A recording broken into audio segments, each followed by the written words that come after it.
బండి సంజయ్ కుమారుడు బండి సాయి భగీరథ్కు సంబంధించి ఈ కేసులో నిన్న పరిణామాలన్నీ వేగంగా జరిగిపోయాయి. నిన్న రాత్రి ఆయన పోలీసుల ఎదుట లొంగిపోవడం జరిగింది. అయితే రాత్రి 8 గంటల సమయంలో బండి సంజయ్ ఒక ప్రకటన రిలీజ్ చేశారు. తానే లాయర్ల ద్వారా తన కుమారుడిని పోలీసులకు అప్పగించినట్లు ఒక ప్రకటన రిలీజ్ చేశారు. అయితే పోలీసులు మాత్రం దానికి విరుద్ధంగా మేమే అప్పా జంక్షన్ దగ్గర పట్టుకున్నామని మరొక ప్రకటన రిలీజ్ చేయడం జరిగింది. మొత్తానికి బండి సాయి భగీరథ్ను పేట్ బషీరాబాద్ పోలీస్ స్టేషన్లో పోలీసులు అక్కడి నుంచి వైద్య పరీక్షలు తరలించి ఆ వైద్య పరీక్షల అనంతరం మేడ్చల్ కోర్టుకు తరలించారు. మేడ్చల్ కోర్టులో జడ్జి 14 రోజుల రిమాండ్ విధించారు భగీరథ్కి. సో 14 రిమాండ్ ఎప్పుడైతే విధించారో రాత్రి 12 గంటల సమయంలో చర్లపల్లి జైలుకు తరలించారు. ప్రస్తుతం 14 రోజుల రిమాండ్ కొనసాగుతా ఉంది.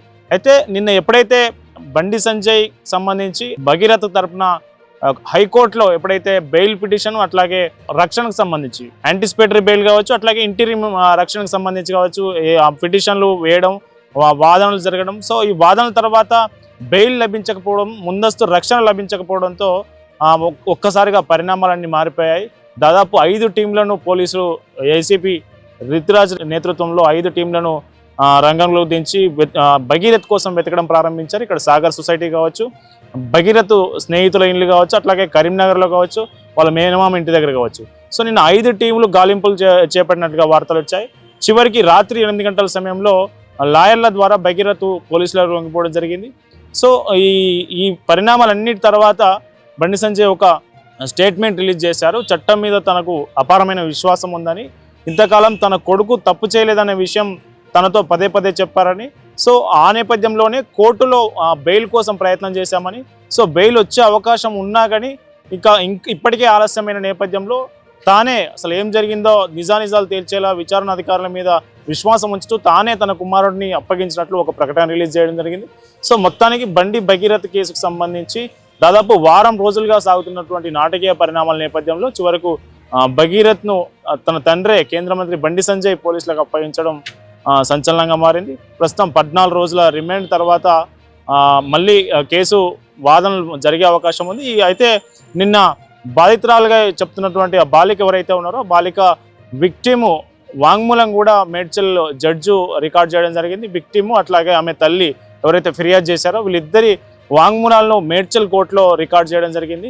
సో ఈ కేసులో ఈ వాంగ్మూలాలే కీలకంగా ఉన్నాయి. సో వీళ్ళు పోక్సో సంబంధించి ఏదైతే సెక్షన్లు చేర్చారో అక్కడ దానికి సంబంధించి బాధితురాలు ఇచ్చిన వాంగ్మూలం, సో పెట్టిన సెక్షన్లు, సో నిందితుడి తరఫున కూడా ఏమన్నా విచారణ చేసే అవకాశం ఉందనే దాని మీద కూడా ఈ కేసులో ఎటు వెళ్ళనున్నది త్వరలో తేలనుంది.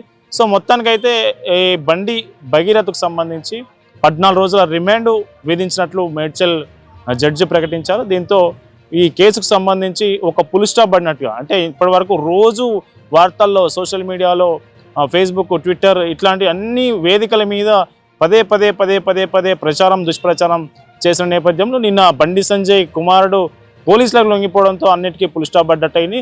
మరోవైపు బాధితురాలి డీటెయిల్స్, బాధితురాలి ఫోటోలు, బాధితురాలి వివరాలు, వాళ్ళ తల్లిదండ్రుల వివరాలు బయటకు ప్రచురించినటువంటి కొన్ని సోషల్ మీడియా వేదికలు కావచ్చు, యూట్యూబ్ ఛానల్ కావచ్చు, ఇన్ఫ్లుయెన్సర్ యూట్యూబర్లకు దాదాపు 14 మంది మీద కేసులు నమోదయ్యాయి. వాళ్ళందరి ఎవరి ప్లాట్ఫామ్ నుంచి అవి బయటకు వచ్చాయన్న దాని మీద పోలీసులు ఇంకా విచారణ చేస్తూ ఉన్నారు. దీనికి సంబంధించి 14 మందికి నోటీసులు ఇచ్చారు. ఇప్పటికే వాళ్ళ మీద కేసులు నమోదయ్యాయి.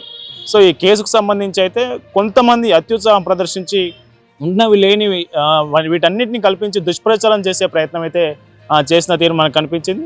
సో ఈ రిమాండ్ తర్వాత మళ్ళీ కోర్టు విచారణ ఎప్పుడు ప్రారంభం కాబోతా ఉంది, ఈ కేసు ఎటు టర్న్ తీసుకోబోతా ఉంది, నిజాలు ఏ విధంగా బయటకు వచ్చే అవకాశం ఉందనేది త్వరలో తేలే అవకాశం ఉంది. మరోవైపు గురువారం రోజు, సోమవారం రోజు కూడా ఈ రోజు అట్లాగే గురువారం రోజు కూడా ఏదైతే బెయిల్ పిటిషన్ ఉందో ఆ బెయిల్ పిటిషన్ మీద కూడా హైకోర్టులో వాదనలు జరిగే అవకాశం ఉన్నట్లు మనకు స్పష్టంగా తెలుస్తున్నది.